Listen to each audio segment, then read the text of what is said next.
When talking about culture war, there is a fascinating moment in film history: the backlash against early 1980s slasher films and how they became a target of criticism from both movie reviewers and religious organizations. When the average movie viewer thinks of horror, or slasher films in particular, they tend to think of films like Friday the 13th, Halloween, The Texas Chainsaw Massacre, Child's Play, and A Nightmare on Elm Street.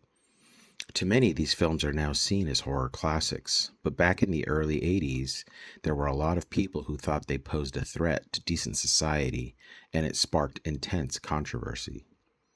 Many film critics at the time viewed these films as morally irresponsible.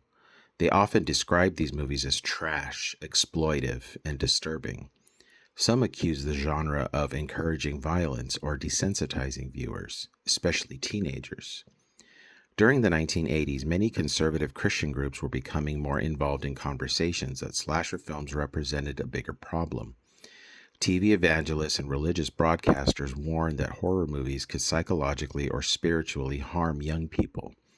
The violence, occult themes, drug use, and sexuality present in many slashers became symbols of what these groups saw as cultural decay and a decline in American values, a desensitizing of violence, and an overall negative influence.